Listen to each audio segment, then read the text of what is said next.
ओम शांति। आज 15 फरवरी 2022 के बाबा के अनमोल मधुर महावाक्य सुनेंगे।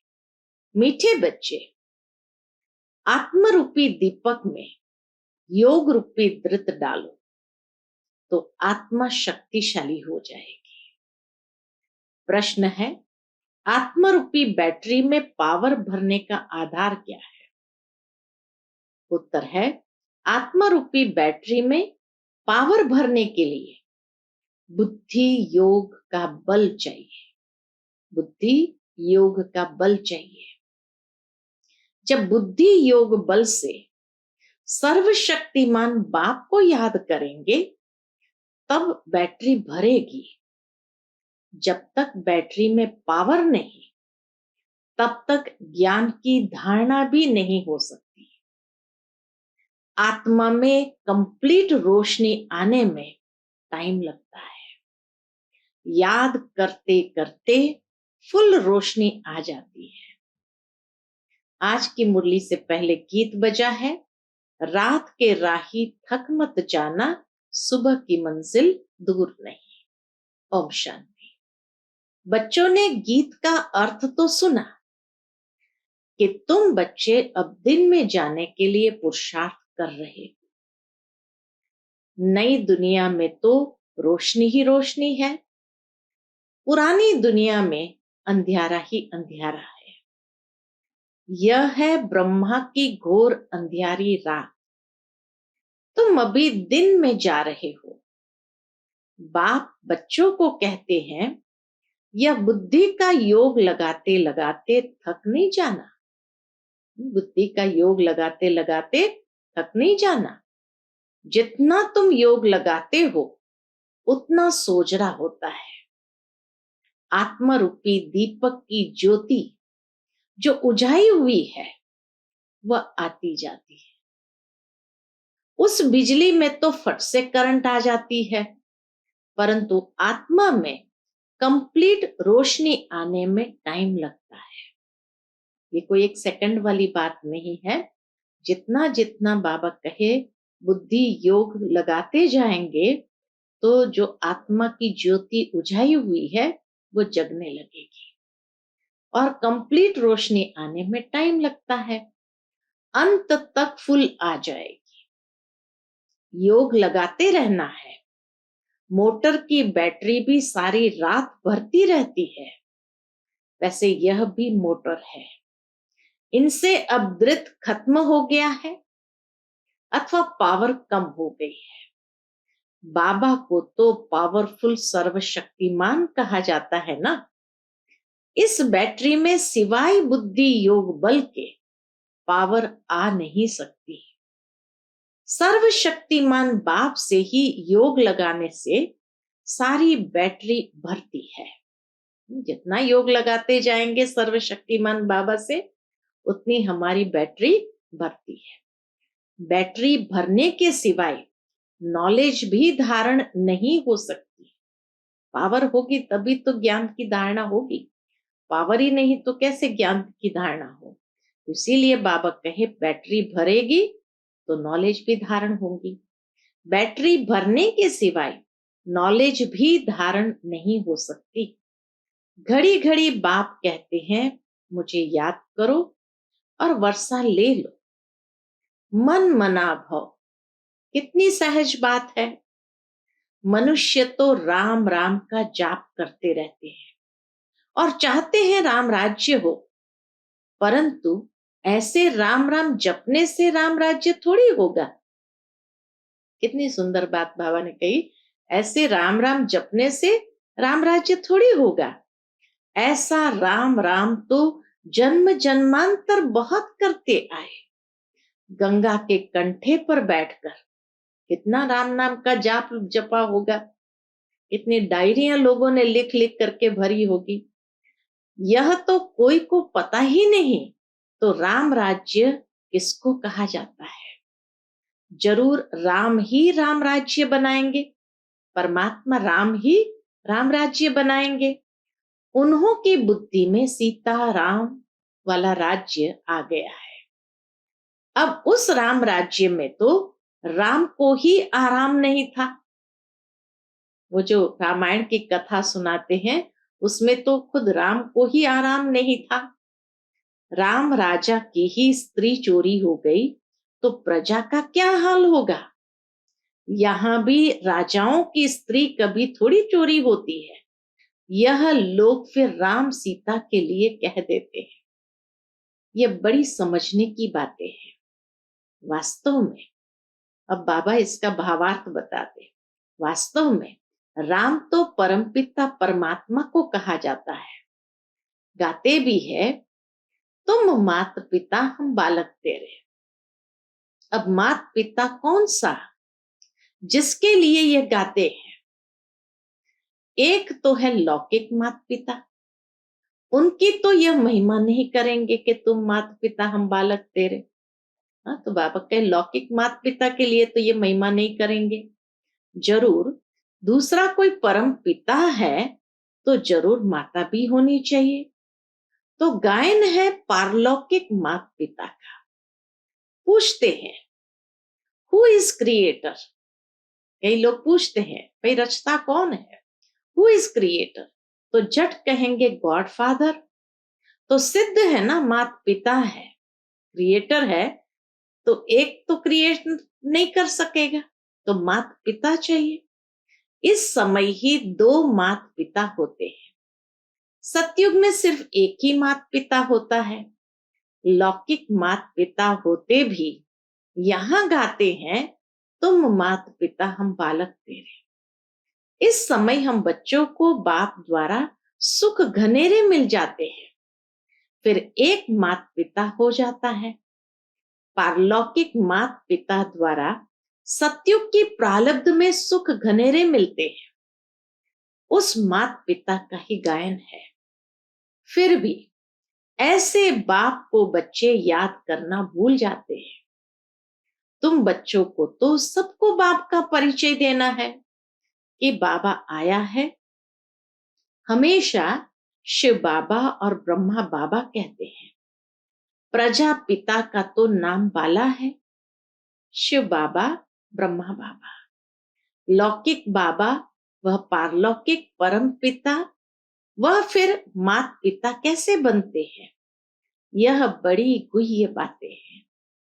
कोई भी आते हैं पहले ये पूछो कि परम पिता परमात्मा आपका क्या लगता है, प्रजापिता आपका क्या लगता है। जब अम्बा भी गुप्त तो ये ब्रह्मा भी गुप्त। ये ब्रह्मा है बड़ी मां। लौकिक बाप का तो नाम रूप देश काल सब जानते हैं। अब तुम उनको पारलौकिक मात पिता का नाम रूप देश काल ऑक्यूपेशन बताओ। मम्मा की भी यह बड़ी मम्मा, कौन? ब्रह्मा बाबा बड़ी मम्मा द्वारा बच्चों को एडॉप्ट करते हैं, तो मात पिता कंबाइंड हो जाते हैं। शिव बाबा ब्रह्मा बाबा यही तो मात पिता बन जाते हैं, कंबाइंड हो जाते हैं। इनको मात पिता अथवा बाप दादा भी कहते हैं। इसको समझाने की बड़ी युक्तियां चाहिए, बड़े बोर्ड पर लिखना चाहिए। निराकार परमपिता परमात्मा को सब याद भी करते हैं, परंतु यह नहीं जानते तो वो मात पिता कैसे हैं। इतनी भी मनुष्य की बुद्धि नहीं चलती, क्योंकि बातें हैं बहुत विचित्र। ब्रह्मा मां का रहस्य समझने में बाबा कहे ये विचित्र बात है जो सब कोई नहीं समझ पाते हैं। तो इतनी भी मनुष्य की बुद्धि नहीं चलती, क्योंकि बातें हैं बहुत विचित्र जो बाप ही आकर सुनाते हैं। आत्मा कहती है ओ परमपिता परमात्मा, वह भी है आत्मा परंतु सुप्रीम है। शिव बाबा भी आत्मा है परंतु सुप्रीम है। सुप्रीम माना परम, वह परम धाम में रहने वाला है।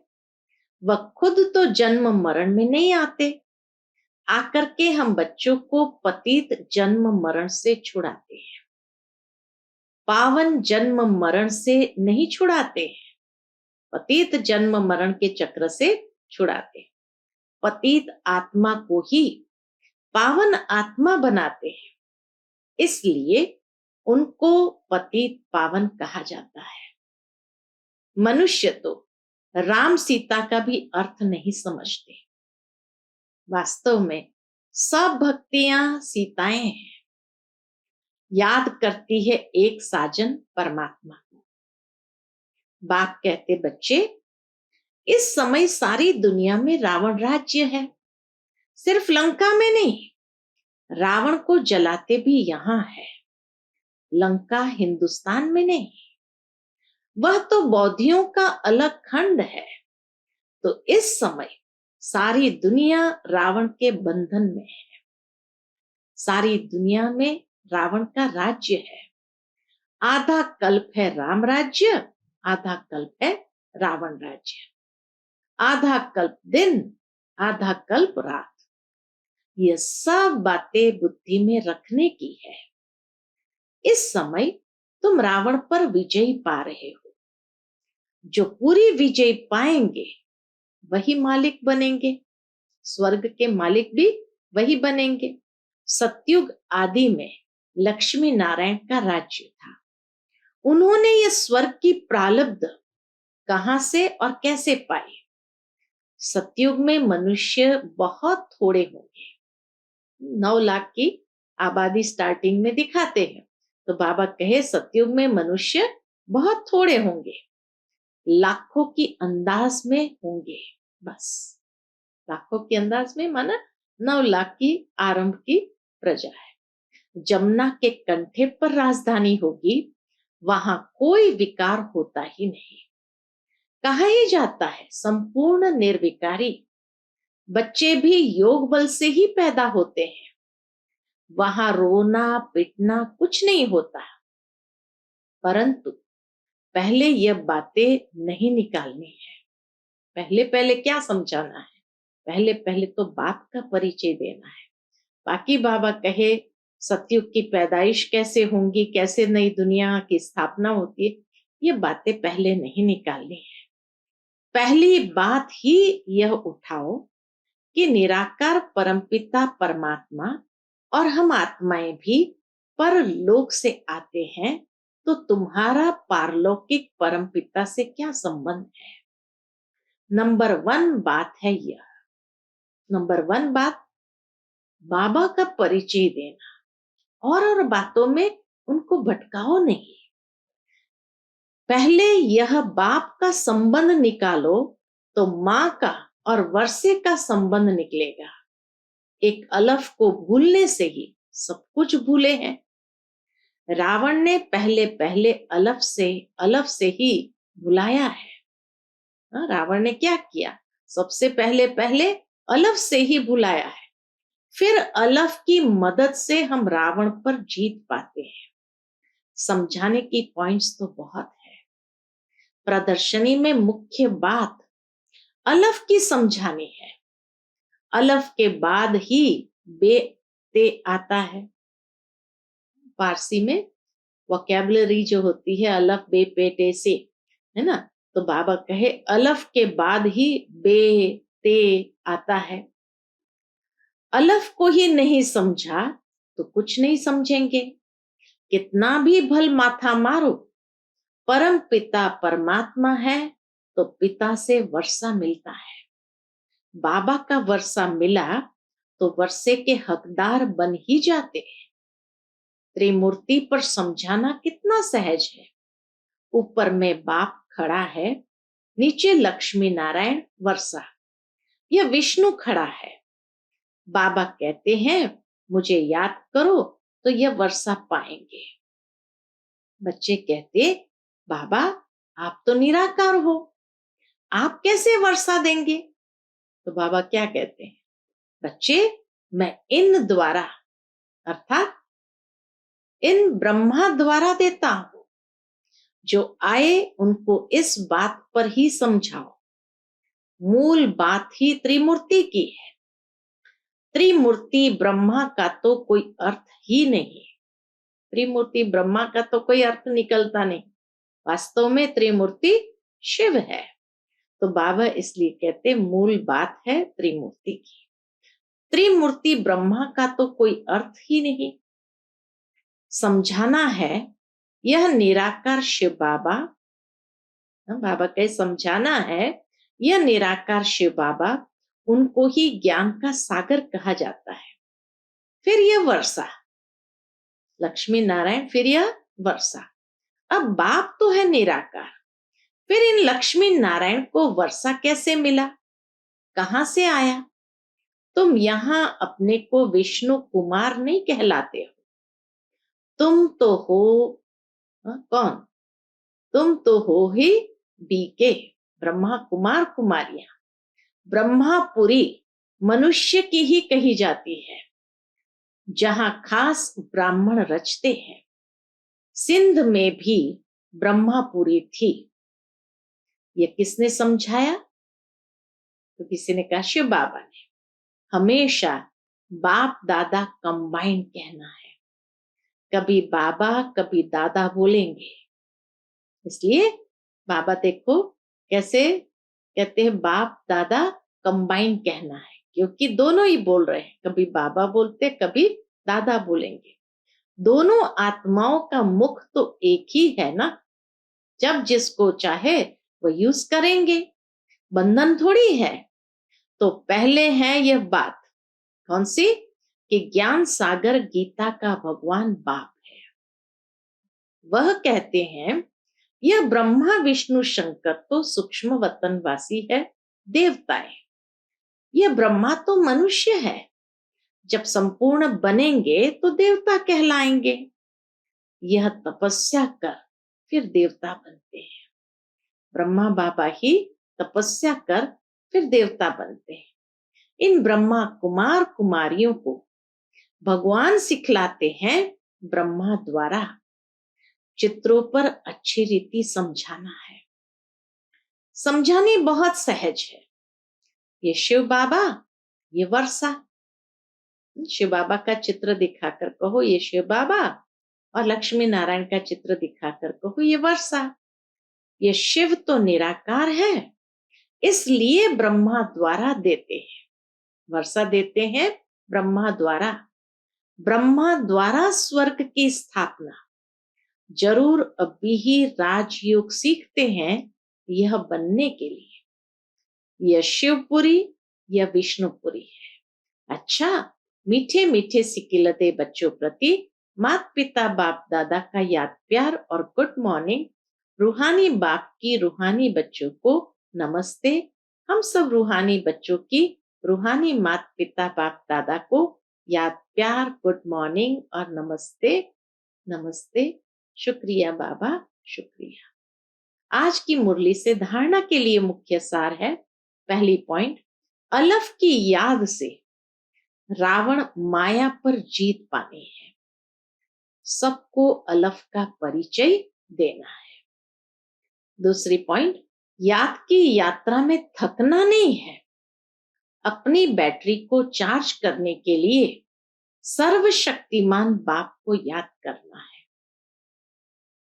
आज का बाप दादा का मधुर वरदान हम बच्चों के प्रति है, एक बाप की याद द्वारा एक रस स्थिति का अनुभव करने वाले सार स्वरूप भव। एक बाप की याद द्वारा एक रस स्थिति का अनुभव करने वाले सार स्वरूप भव। एक रस स्थिति में रहने की सहज विधि है, एक की याद। एक बाबा, दूसरा न कोई। जैसे बीज में सब कुछ समाया हुआ होता है, ऐसे बाप भी बीज है, जिसमें सर्व संबंधों का, सर्व प्राप्तियों का सार समाया हुआ है। एक बाप को याद करना अर्थात सार स्वरूप बनना। तो एक बाप दूसरा न कोई, यह एक की याद एक रस स्थिति बनाती है। जो एक सुखदाता बाप की याद में रहते हैं, उसके पास दुख की लहर कभी आ नहीं सकती। उन्हें स्वप्न भी सुख के, खुशी के, सेवा के और मिलन मनाने के आते हैं। इतनी सुंदर बात कही। आज का स्लोगन है, श्रेष्ठ आशाओं का दीपक जगाने वाले ही सच्चे कुल दीपक है। श्रेष्ठ आशाओं के दीपक जगाने वाले ही सच्चे कुल दीपक हैं। आज मातेश्वरी जी के अनमोल महावाक्य है। टाइटल है परमात्मा द्वारा फर्स्ट लॉटरी क्यों न विन करें। देखो, बहुत मनुष्य ऐसे समझते हैं थोड़ा सा भी पुरुषार्थ करने से हम भी वैकुंठ में तो आ जाएंगे ना। परंतु उन्हों को यह सोचना चाहिए कि परमात्मा बाप आया है तो कंप्लीट वर्षा लेने के लिए तो स्टूडेंट का काम है संपूर्ण पुरुषार्थ कर स्कॉलरशिप लेना। तो पहला नंबर लॉटरी क्यों न विन करें? वह है विजयी माला में पिरोया जाना। पहले नंबर की लॉटरी है विजयी माला में पिरोया जाना। बाकी 2 लड्डू पकड़कर बैठे हैं, यहां का भी हद का सुख लूं और वहां भी वैकुंठ में कुछ न कुछ सुख ले लेंगे। ऐसे विचारवान को मध्यम और कनिष्ठ पुरुषार्थी कहेंगे, न कि सर्वोत्तम पुरुषार्थी। जब बाप देने में आनाकानी नहीं करता तो लेने वाले क्यों कतराते हैं? बाबा कहे जब बाप देने में आनाकानी नहीं करता तो लेने वाले क्यों कतराते हो? तब गुरु नानक ने कहा परमात्मा तो दाता है, समर्थ है, मगर आत्माओं को लेने की भी ताकत नहीं। देंदा दे, लेंदा थक पाए। अर्थात देने वाला देता है लेकिन लेने वाला थक जाता है। आपके दिल में आता होगा हम क्यों न चाहेंगे कि हम भी यह पद पाएं, परंतु देखो बाबा कितनी मेहनत करता है, फिर भी माया कितना विघ्न डालती है। क्यों? अब माया का राज्य समाप्त होने वाला है, इसलिए माया विघ्न तो डालेंगी। अब माया ने सारा सार निकाल दिया है, तब ही परमात्मा आते हैं जिसमें सब रस समाया हुआ है, जिससे सभी संबंध की रसना मिलती है। तब ही त्वमेव माताश्च पिता त्वमेव, आदि आदि ये महिमा उस परमात्मा की है। तो बलिहारी इस समय की है जो ऐसा संबंध हुआ है। अच्छा, Om Shanti. To watch Peace of Mind channel videos on YouTube, subscribe us on youtube.com/tvpeaceofmind. Just a click for a peaceful life.